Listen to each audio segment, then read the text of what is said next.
Assalamu alaikum. 2 avgust 2022 жыл. Көкбел мечіті. Даратханаға материалдар келді, иншалла. Құдай бұйырса, даратхананың іші башталады, бұйырса. Ол жаққа даратхана құрылады, иншалла. Су келген бұйырса. Даратхана неге құрылады? 3-4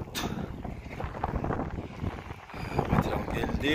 Бүгін құдай бұйырса, біз 88.000 сомго материалды қарызға алдық, баштадық.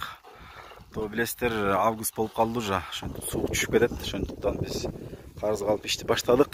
Кимде-ким ошол Көкбел мечітіне, даратханасына салым қошом десе, иншаллах, бізге қайрылып, өзіңіздердің салымыңыздарды қошарсаңыздар болады. Аллах разы болсын.